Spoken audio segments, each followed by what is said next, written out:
Oh yeah, right then. What I hope you've done is have a look at the multis. So if you, what I'm going to do is to run through them from 1 to 20. Feel free to skip through and so on and so forth. If you want. So first one is a tricky calculation one. Yeah. So the real national income of a country, particularly, is equal to its money national income in the current year. So this is this idea that suppose that in 2019, my salary is £50,000. And what we're trying to say is, what is that in 2010 terms? So what we want to do is to turn all of our nominal incomes into a real income term. Yeah. So what we say is, so what we need to know is we need to know the CPI. And I suppose the CPI in 2010 was 100. And that the CPI in 2019, is say 200. Well, that's intuitively quite straightforward because what you're going to say is, look, the price level has doubled. So in 2019 terms, £50,000 in 2010 terms, is the equivalent of 25,000 quid, and that's quite easy to see intuitively. But the question is, how is that? How is that in? How do we do that mathematically? What you've done is you've taken the income in the current year, you've multiplied it by the CPI in the target year, in this case, the base year, and you divided it by the CPI in the current year. So what you did is you took 50,000, you multiplied it by 100 over 200, and that gave you the 25,000 quid. That is then 2019's income in real terms. Therefore, the answer to question 1 is B. We multiply it by the price index in the target or base year, and we divide by the price index in the current year. So that one is B for Bertrand Russell. Question 2 is pretty straightforward. So the point here is that the opportunity cost ratios in the two countries are the same. So in both countries, it's one car for 2 weeks. So therefore, obviously, there's no comparative advantage. So that rules out A and B. So who has the absolute advantage? The point is that X can produce more wheat, 10 versus 6. It can also produce more cars, 5 versus 3.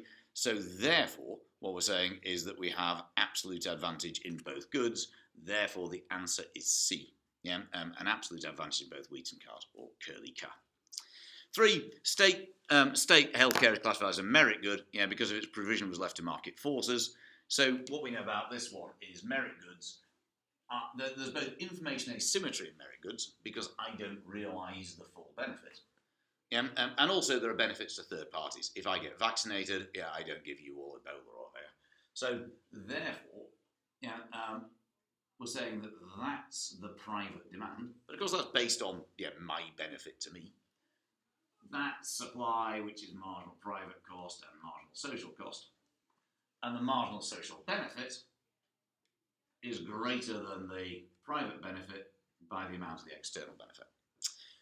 The equilibrium, therefore, is where supply equals demand. And the optimum level is where marginal social cost is equal to marginal social benefit. So in this case, we failed to consume the allocatively efficient output, the socially efficient output, because we could have had all of that benefit for that cost, social benefit, but we failed. We only produced that many. So we've only got this much benefit, so we've got a welfare loss of that area there. You don't need to do all of that. The answer is it will be under-consumed, but that's the logic behind it.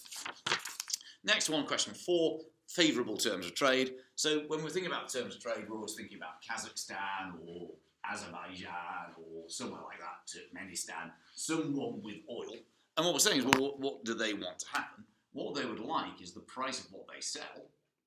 They'd like the global price of oil to go up, the price of what they buy, cheese, to go down. Now, obviously that could screw the trade balance, but that's not what the question is about. It's about the terms of trade.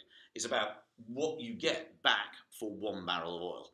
And in this case, what we're saying is that the higher the price of oil and the lower the price of cheese, the better deal Azerbaijan's going to get. because in exchange for 1 barrel of oil, they're earning more currency and can therefore buy more cheese. So what improves the terms of trade? Well, that would do it. Or that would do it. Or, of course, that would do it. Price of exports rise by more than price of imports. Or indeed, that would do it, which is that the price of imports falls by more than the price of exports. What you need is the overall index, which is that's out of 100, that's out of 100, and then you multiply it by 100. You want that to rise. This one's a relatively simple one. The right answer is C. Export prices rise, import prices stay the same.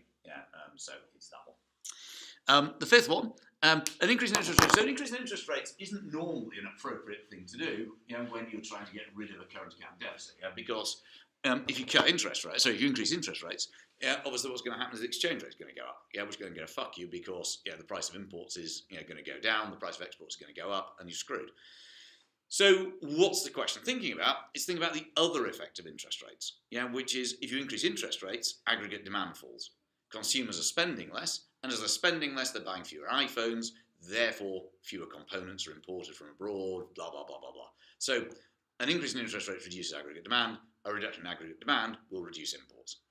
That's the answer to that one, which is therefore C. In order to reduce unemployment, the Bank of England could do what? It could do QE. So we know that we know the way that QE works. This looks very jerky. Is the Bank of England creates electronic money, and with that, what it does is it buys existing bonds. So it doesn't buy new bonds from the government. It's not trying to finance the government in that sense. It buys existing. It buys existing bonds. From banks, financial institutions, and so on. As a result of which, what happens is that there's an increase in bond prices. The increase in bond prices then also decreases bond yields. Because bond yields fall, what that does is it now makes other assets more attractive. Therefore, people switch into property, they switch into shares, and so on, which then increases the price of those as well. All of that creates asset effects. We're wealthier and therefore we spend more, which increases aggregate demand and therefore reduces unemployment. And also it means there's more money in the system, which puts downward pressure on interest rates and encourages firms to borrow. So that one therefore is B. Obviously the Bank of England can't issue new government bonds because it's not their job. The Treasury issues bonds. 7, I'll just show you on here. What we can see is clearly the marginal social cost is above the marginal private cost. The marginal social benefit is below the marginal private benefit. Therefore, there are external costs in production and there are external costs in consumption. So therefore, the right answer is A. Negative externalities from both production and consumption. Question 8. This one again. Right, so look. So question 8. Again, I'll do it on here. We can see from question 8, look, that at the ceiling price, there is excess demand. And that would normally drive the exchange rate up to the equilibrium there. So how are we going to stop that? We've got to remove all of the excess demand. So there is excess demand of XZ. If Z is 300 million and X is 250 million, then we've got to remove. There is excess demand of 50 million quid. We've got to do that. So there's too much demand. So therefore we've got to sell foreign currency. No, hang on. Sorry, there's excess demand for our currency. Sorry. Therefore we've got to sell our own currency. There's excess demand for sterling, so we've got to sell 50 million pounds worth of sterling. That's therefore XZ. We've got to remove that excess demand by supplying our own currency. So therefore, the right answer is B, sell XZ of the currency. 9, what's an essential characteristic of a private good? That's easy. Private goods are the opposite of public goods. Public goods are non-excludable and non-diminishable. Therefore, private goods are excludable and diminishable. So all you're doing is looking for the one that fits with that definition. And that one is E. It's diminishable. Its consumption by one person diminishes the quantity available to others. 10. So 10's quantity theory stuff. So fun for all the family. What we know is that MV equals PQ. And what we know is that each of those is nominal GDP. And the reason is that that's the amount of money times the number of times it's spent. So that's got to be spending. That's the price level times output. So that's spending. So therefore, both of these things are nominal GDP.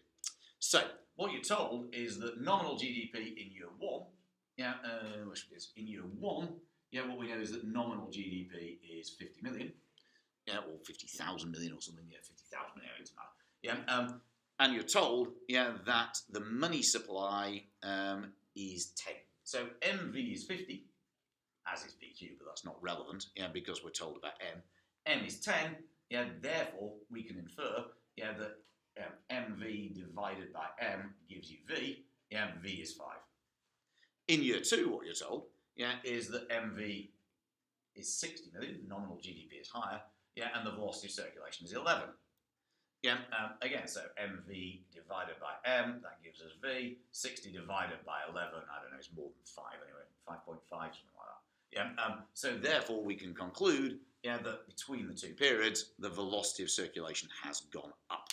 So therefore, the right answer is B. Right, next one is calculations. So what we can see on this one, is that total cost goes like that. So where there's 0, there's 10 million, 10 million and 10. So your fixed costs are 10. When we produce 10 units, our costs are 20. When we produce 20 units, our costs are 30.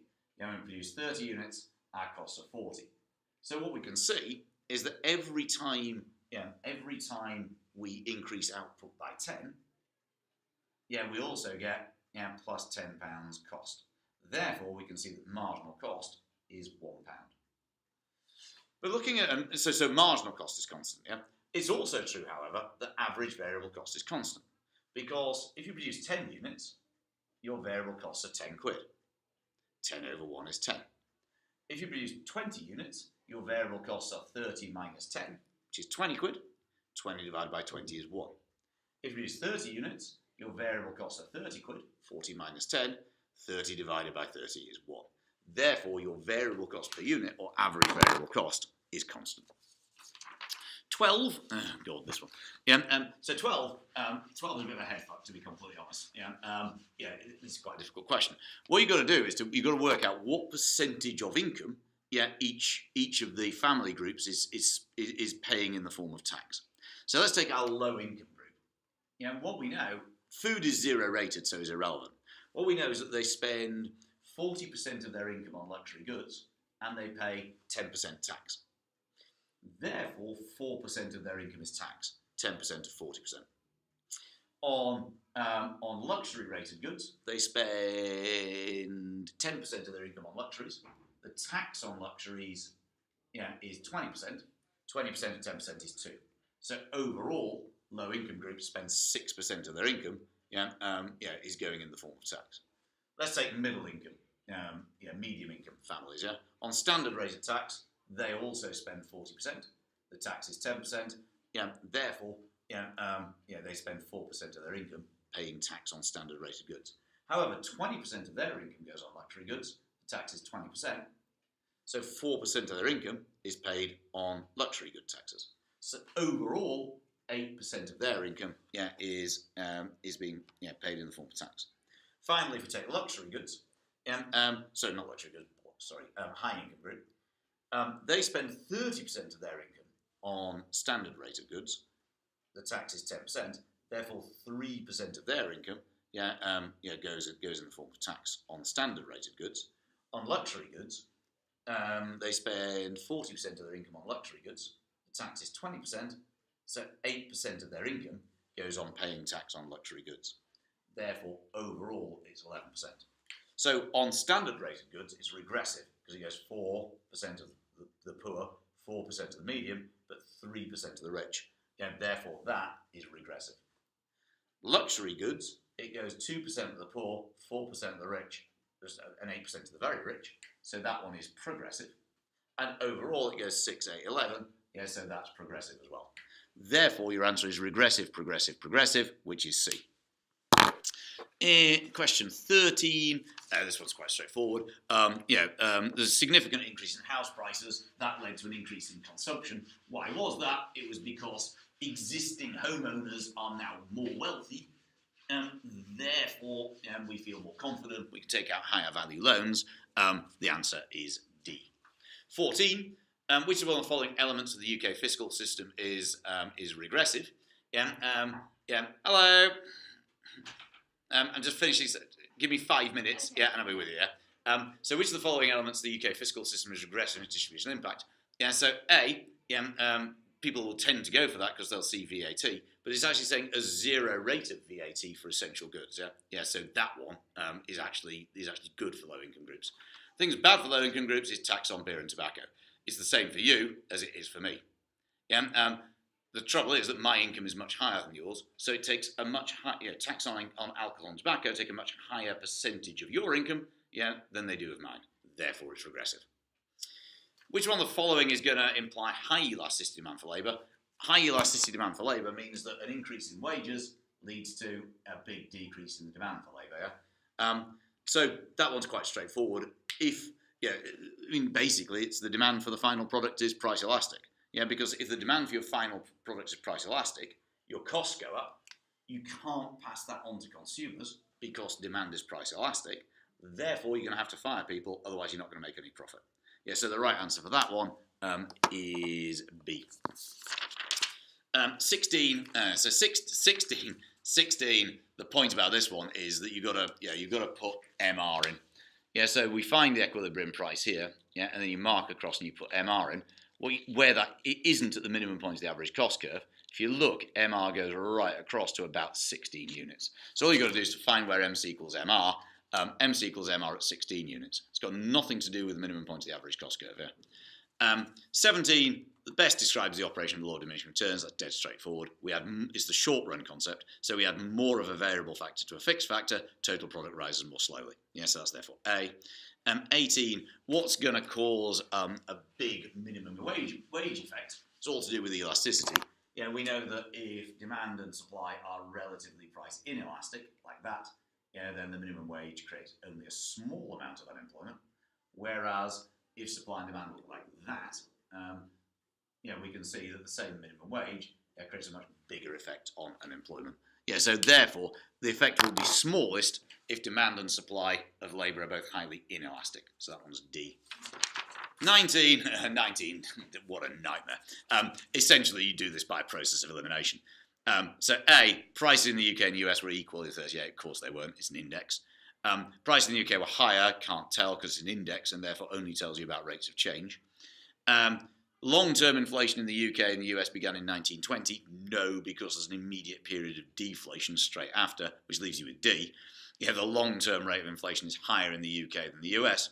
Because prices go up faster. The UK's line rises faster than the US as well. Job done. And finally, a depreciation in the foreign exchange rate. And by foreign exchange value, right? They don't mean the foreign. Foreign exchange is like forex. It just means the exchange rate. So it's talking about foreign exchange as currency. So it just means decrease in the exchange rate. We know when the exchange rate goes down, there's a decrease in the price of exports in terms of Azerbaijani manat. We know there's an increase in the price of imports in sterling terms. But either way, what we want to happen is we want the quantity of exports to go up a lot. We want the quantity of imports to go down a lot.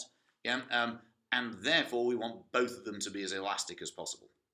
It's the Marshall-Lerner condition, which says that the price elasticity demand for exports plus the price elasticity demand for imports, ignoring signs, should be greater than 1. For example, minus 0.7 minus 0.8 gives you minus 1.5. That's greater than 1 once you ignore the sign. Okay, there you go. Hope that was useful. Hope you enjoyed talking to one another. Hope you have a nice weekend, and I'll see you next week. I'll probably set you something on Firefly. I'll get around to that later. For now, but in any case, you've got those numerical things to be getting on with. Have a nice weekend. Bye-bye.